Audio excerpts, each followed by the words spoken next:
We knew it was coming, and now it has arrived. So let's look. In general, let's talk about geometry. What's the branch of massive geometry? What's it got to do with shapes and areas and all that does? Yeah. Shapes, algebra.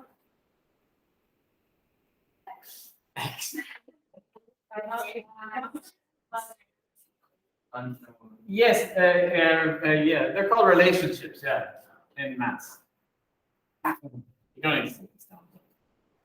It's the relationship between variables. Probability then? Chance, yeah. Statistics, pretty obvious.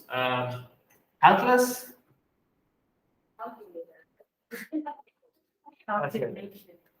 Well, actually, the name for calculus has been shortened. It is technically it should be infinitesimal. Infinity. How do they get that? Well, this word in itself just basically means it's the same as calculator came from. It's just maths. This is just maths. So to call some branch of maths isn't very specific. So that's where the infinitesimal comes in. But no one uses this part. I just use the calculus part. But infinitesimal got to do with small, something small anyway. But it's dealing with things that change. It's the mathematics of change. So that's what calculus is about. We'll look what that means in a second. Anyone know who came up with calculus?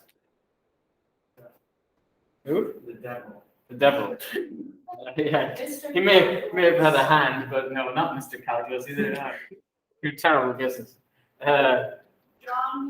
John Calculus, yeah. No, a guy called Isaac Newton. You may have heard of him. Yeah. Oh, yeah. And another guy called Leibniz. Leibniz. He's German. They kind of both came up at the same time, but we'll just stick with what Newton's thoughts on the whole thing was. He was thinking, if you think about the apple falling from the tree, he was thinking, okay, as the apple gets close to the ground, the forces are different than when it's further up. Like, so that as the distance versus force, he was thinking that that's not going to be a straight line. It doesn't change in a straight, it changes kind of like this. The closer something is to the ground, the higher the force of gravity has on it. And the further away it is, it has a slight force, but it doesn't change in a straight line. And he was thinking, well, how do I measure at any particular point then? What is the rate of change? How much does it change over time at a particular point? It's easy to do if it's a straight line graph. If two things change in a straight line. And we've already done what that rate of change would be. You've already done it. How do you find how this graph changes, a linear graph? It's a special word in coordinate geometry. Not a transformation. Slope, yeah, or gradient. Yeah, we just pick 2 points anywhere along it. We check out the rise and the run. The rise, run, and we make a ratio. So the gradient, it's called, or slope, yeah, is the change, and the change, that's a symbol you might use in science, dude, delta symbol. Change in y, which is known as the rise, divided by the change in x is the run. And that always gives the slope. This slope. That line. And that doesn't change anywhere along it. You'll get the same ratio if you pick those 2 points or these 2 points. You'll get the same thing and simplify down to the same ratio. So what Newton thought is, well, perhaps if I had a straight line as part of this, that I could get some sort of rate of change at a specific point. You know, and if you have a straight line, it just touches off the graph. What's that line called again? That's a tangent, yeah. So if I knew the slope of the tangent, I would know that the rate of change at that particular point, what that would be. Awesome. Anyone see a problem with that?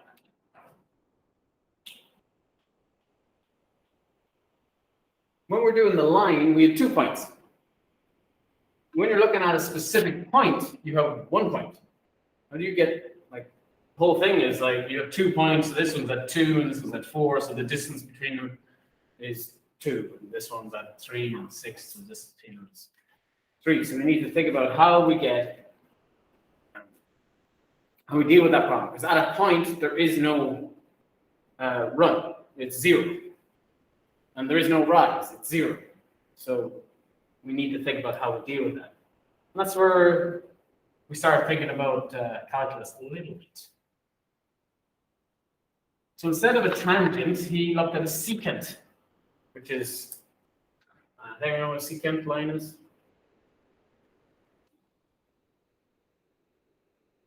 Secant line goes through circles. It's a line that is neither kind of like a chord. It's neither diameter or radius or anything. It just joins here to here. Secant line, but it would continue through. It's different than a chord. But anyway, he looked at it. So let's look at it. Just a random curve. There's a random curve, and he said, if I look at the secant line, which is not a tangent, between here and here, for instance, that line would be pretty close to how much the curve has changed. It's fairly similar slope to the curve. Not perfect, but it's similar. So let's call this curve just a random function fx. Let's look at now the slope of this using fx. So this point, let's call it x. And the distance to the next point, well, he called it that distance. There's there. Whoops, this term. There to there. He just called it a letter h, that distance. So that would be x plus h. So with this kind of proving system, you don't use actual numbers because that's a specific case. You just try and use variables. So that would be all cases. So we'll do 2 distances like that, and that's what he's going to use for his run. And we need to look at the rise. If he's used x here, what's the y value over here? Just y? It won't be. Think about its function. So you sub x into the function, and you get out f of x. Because f of x is y. Whatever the function is, sub x in, and you'll get an answer out. Remember, x and y, inputs, outputs. You sub x into a function, you'll get the output out. We don't know what it is. We just call it f of x. You could call it y, but that's introducing another variable that we don't need. So if that's that point, what's this point up here?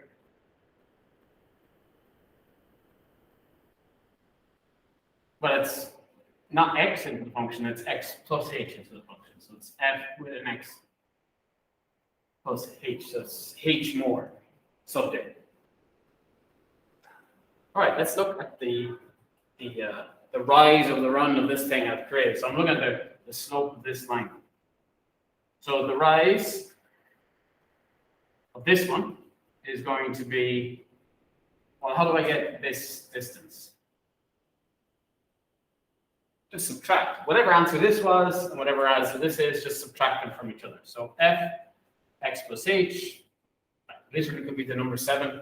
Take away f of x, which could be the number 4, and you get 3. But we don't know. We're looking at it in general. If I subbed in x into the function and x plus a bit into the function, subtract those 2 answers and you get an actual answer.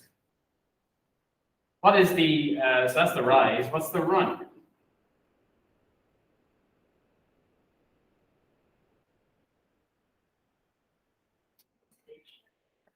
X plus h minus x, yeah. X plus h minus x. So this distance, say with this, we kind of already know what that's going to be. What's that distance? because the x's are going to cancel, aren't they? It's just h. We already kind of said that, but yeah, it is just h. Now, of course, this is the secant. We want to get it as close as possible. So this is the m, or slope of a secant, or just a, you don't need to remember that word, but just a line. Any line that goes through that function. But we want that to get as close and close to accurate at a point. We want to get as close to a tangent. Problem with a tangent is, what's h distance? When you get a tangent, you're only touching at one point. 0. We don't want 0, but we want pretty small. So we just get it there and have those 2 points closer and closer to each other, closer and closer to each other. So it's really close to the exact change at that particular point, the exact slope of the curve at that particular point. So we want to get the slope of the tangent. And there's something we've done in maths that's where you can't sub in exactly the number, but you want to get it as it approaches that number. What was the thing you do when you're trying to get something that approaches the number? We did it for asymptotes and stuff like that. What was the word we used? Limit? Limits? We're going to look at the limit as h gets to 0. Because we can't say h is 0, because if h is 0, then that division is automatically, well, we know this, divided by 0 is not possible. So we want to look at it as it gets really, really small, as it approaches 0, but not quite 0. Of this.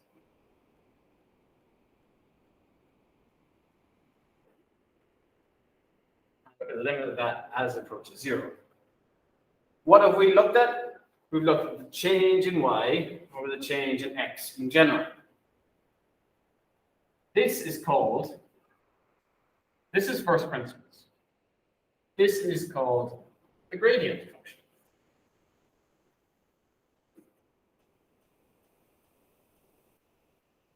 You don't need, not necessarily to take anything down where you just watch. It'll give me the gradient at any particular point along it, as long as I pick where x is.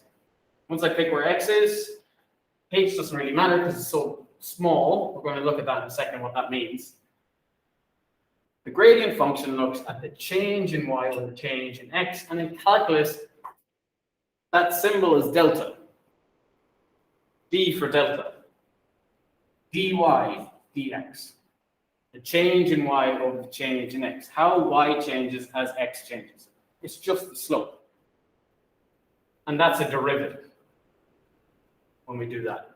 So let's look at what that means in principle. Let's do an example and see, can we find, we're looking for the slope of the tangent at any particular point by making h as close to 0. Let's see what that means. So let's just pick a function. Fx is equal to, let's say, x cubed. That's what's the x cubed shape in general? It's kind of a, you do with your hand, what would it look like? X cubed. X squared is that or that. X cubed is, yeah, kind of a, something like that, or I'm doing it backwards, maybe that. We'll have a double change, there's sort of a kink in it. X cubed itself might have a little bit of a flat area in it, but okay, let's look at this, and let's just look at this formula we created, which you haven't quite grasped what it means. We're going to look as h gets smaller, so we're going to try and find a general gradient function that will get me a gradient at any point by doing this. And it says to do the function with x plus h put in it. So we're going to the limit as h approaches 0, the function with x plus h in it. So this function with x plus h. So it's just going to be x plus h cubed minus the function itself. Okay? All over h. Okay. Now we need to tidy this up and then look at it as h gets closer and closer to 0. So tidying up means cubing that out. I'll write it again. Limit as h approaches 0. Oh, does anyone know how to cube that out quickly? Using binomials? Yeah, sure, yeah. X cubed anyway, to start off with. Plus, what's the number here? Pascal's triangle. X2.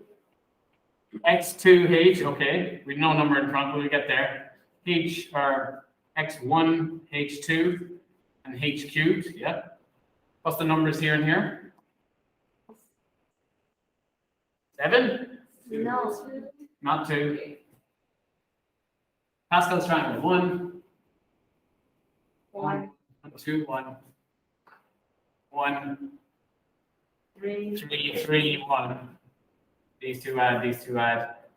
Okay, that's from unit 1. We're very good at it, obviously. And yeah, take away x cubed. So I've just taken away that x cubed. So we just cube that out. You can do that the long way as well. Just have the 3 brackets and we'll play. Just take forever. Great. Okay. Let's type. Oh, there's x cubed. We're going to cancel. Sweet. I can divide h into each term, can't I? Get rid of, yeah. So that's going to be h into that gives. I'm just going to tie this up in the next line.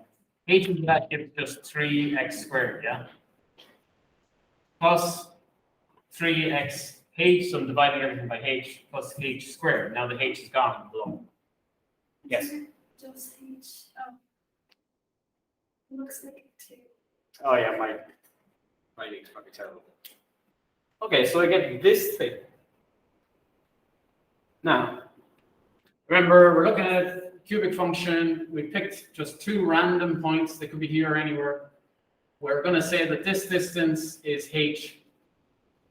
We sub it in. This was the x value. This is x plus h. This gives out fx when I sub it in. That's fx. That's fx plus h. Rise over the run.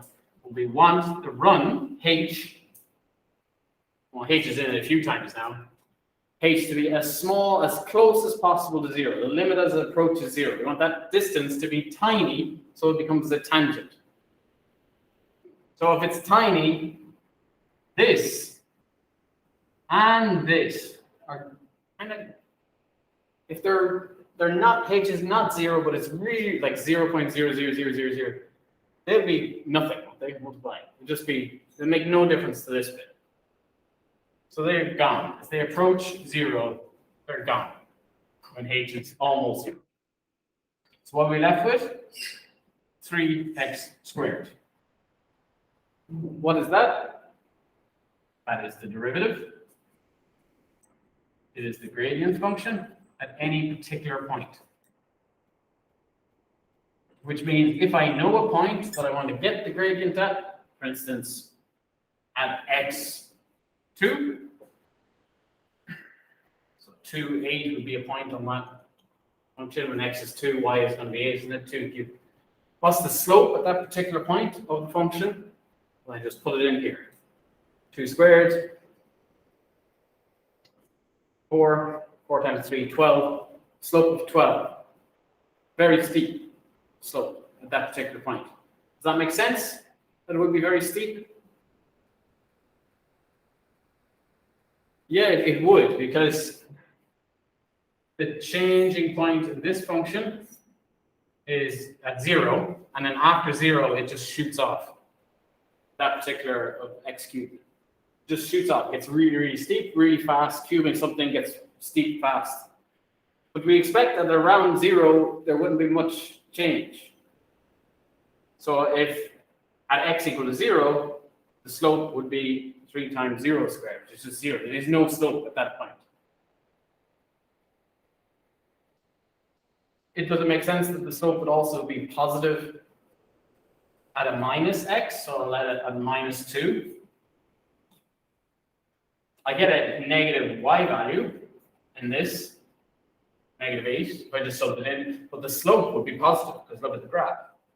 Still going uphill from left to right. It's going up, going up. At this point, flattens out and then goes up again. You're looking at gradients all along a curve, looking at the slopes at individual points all along the curve. In order to do that, we have this function, the gradient function, which is derived from the original function using a process called first principles. There is a quicker way, but we won't get to that yet. Okay, let's do another one. You can write the next one down. You guys can help me out with the next one. I'm going to put one on the screen. We do it together, and then you're on your own. You can write the formula down, yeah. It's in your corner list, but yeah, you can write it down. The very first formula in your formula booklet, if you're looking at it, in calculus. Oh, sorry. For the HL only part. This is HL. No, it's HL. I messed up. I won't ask you a question on first principles in SL.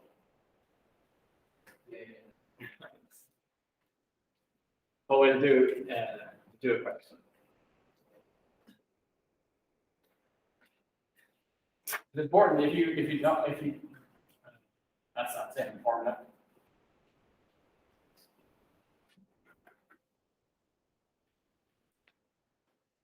So change in y over change in x can be called dy dx, but it can also be called f dash x, which you may have seen on question 23 in your revision for trig exam, which I forgot to take out. It's a derivative. All these are derivatives or gradient functions.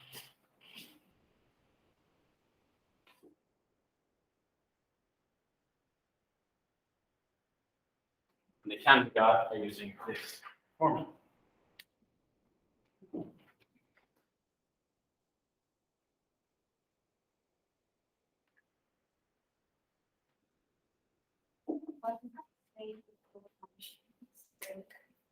Gradient functions, gradient, yeah, slope functions.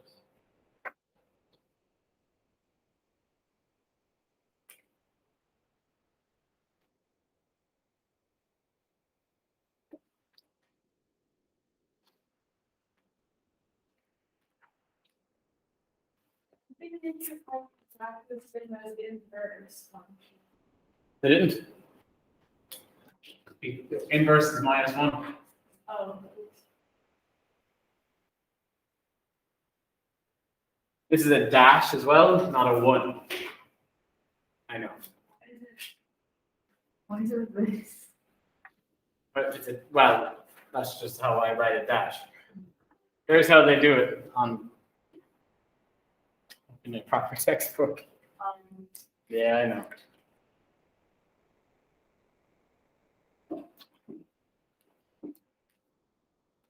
Okay.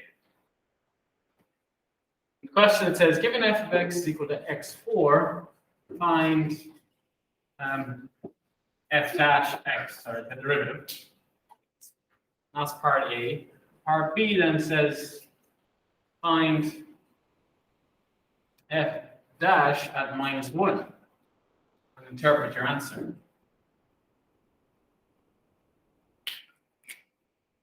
So it's important we understand before we do what we're doing. This is some function, x to the power of 4. It can be graphed. It's a curve. It's not a straight line. What are we doing when we get the derivative or do this process? What are we looking to get? We're looking at how it changes, yeah? The slope at a particular point. We're looking at the slope at a particular point because the slope changes throughout.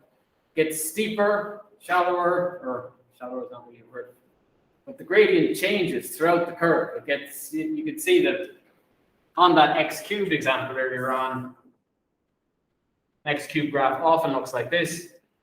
That slope is constantly changing throughout that curve. It'll be different at this point. It'll be positive at this point. It'll be negative here. It'll be flat there. And the slope is constantly changing. It's going to be steeper towards the end than here. That might be +2, that might be +10, like we saw. +12. So that slope just constantly changes at each point. But if we do this process of making 2 points, making that distance between them really small, we can find the slope at any particular point. This question asks to find the gradient when it's -1. When we have the original function, we need to find the gradient at -1. To do that, we need that gradient function, the derivative. So let's get the derivative. Now you can try and do this faster than me, or just follow along. Do this fine. So let's look at the answer, which means to find f dash x, I need to find the limit as h approaches 0 from first principles, and do this then. The function with x plus h shoved into it. So the function is x to the power 4. With x plus h shoved into it, it's going to be x plus h power 4. That's this bit, f of x plus h. The function with x plus h. So here's my function, and I'll put in x plus h. Take away the function itself. That will give us the change in y, the rise. The run is always going to be the same. It's always going to be over h. But that's the really small distance that we're going to use.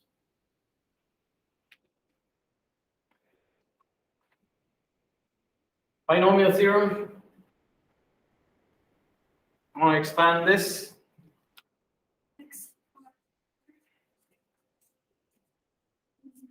Go on, Laura.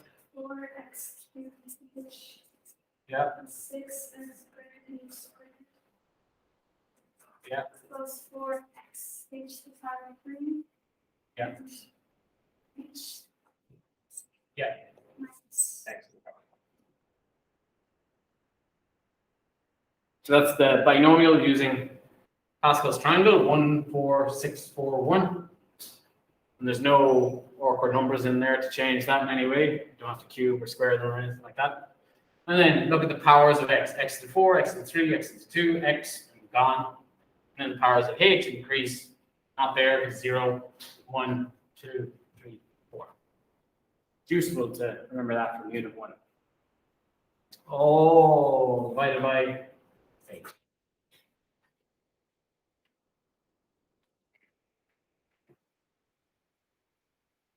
Okay.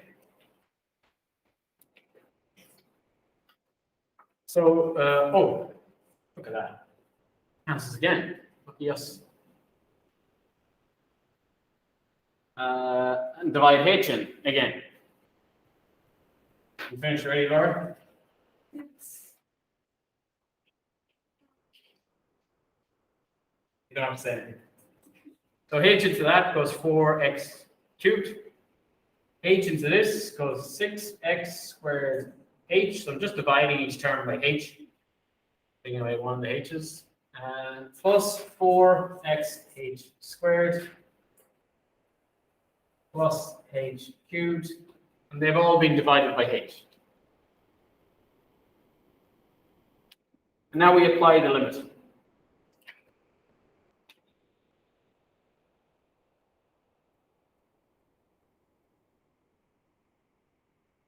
So as h approaches 0, all of these are going to get really close to 0. I think that's going to go, that's going to go, and that's going to go when h is 0. You think about h as being 0, even though it's not. It's really small, but it's pretty much 0. We are left with 4x cubed. And that is the gradient anywhere along our x to the 4. Just need to know what point you're looking for. And that's what this part is about. They're saying, yes. All these, I'm applying the limit. So for the big and green, I've applied h being really close to 0. To multiply anything by 0, it's gone. All those three are gone. You pretty much can say h is 0, and then multiplying by 0, they're all gone. And we're just left with, yeah, so you simplify it as much as possible, and then you apply the limit. If I apply the limit here, there's an issue. So I'm dividing by 0. I don't want that. Be undefined, and then I haven't solved any problem. So if I simplify it fully, we will get a number. That's part A. And part B, find f dash at -1. So the derivative with -1 put in it. The gradient at -1 can be 4 times -1 cubed. -1 cubed -1. So -1 times 4 -4. What does that mean? In a sentence. What's the gradient?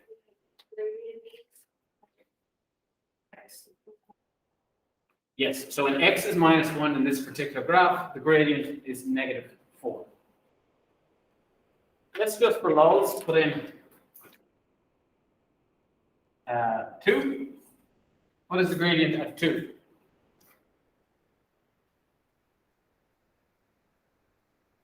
(24). 2 cubed is 8. 8 times 4 is 32. Okay. So there's obviously a change. It's flipped. It's gone. It's negative. It's obviously heading down this graph, and at 2, it's going up. What's the gradient at 0? 0. So it's obviously got a flat bit in the middle. Are all the negative numbers going to be negative slope?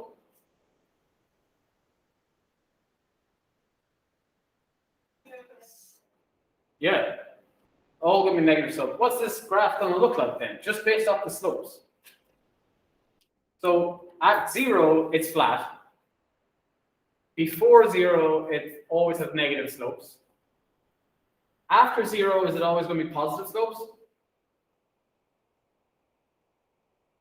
If I put in positive numbers, am I always going to get positive slopes? Yeah, it's going to be positive.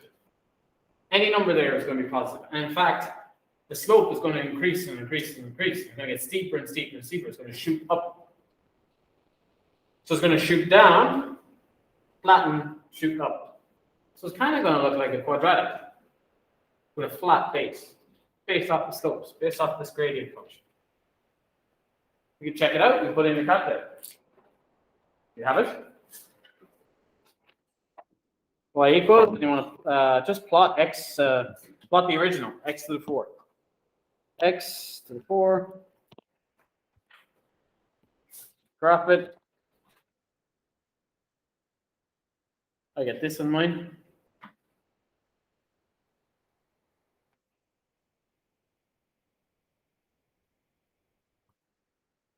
Very similar to an x squared function. It's just a little bit flatter. Oh. Like that. Just flattens out a little bit more than x squared.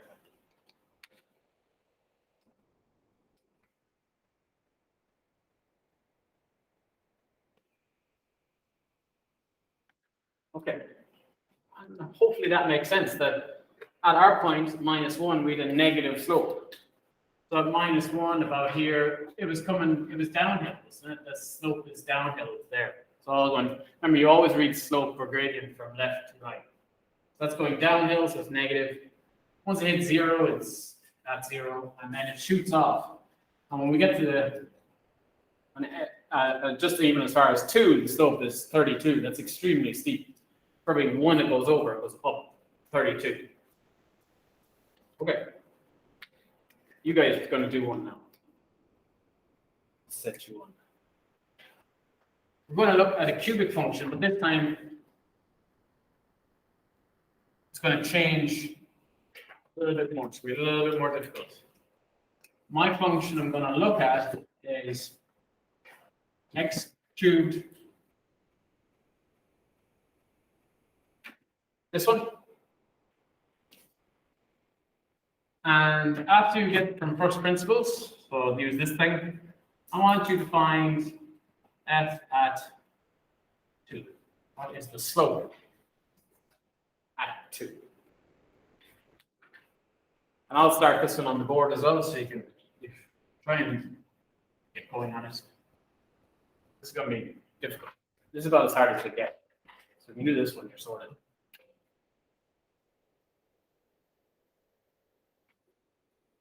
So my first step is to use this formula. The limit of the function is h approaches 0. Function with x plus h put in it.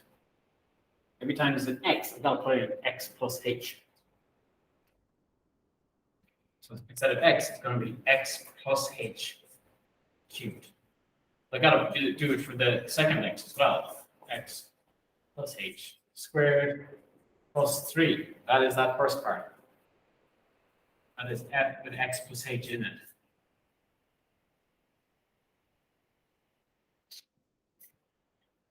From that, I need to subtract the original function. Minus x squared, or x cubed, minus 2x squared plus 3. Need to subtract it like that. All divided by h. I've started you off. Let's see how far you can get.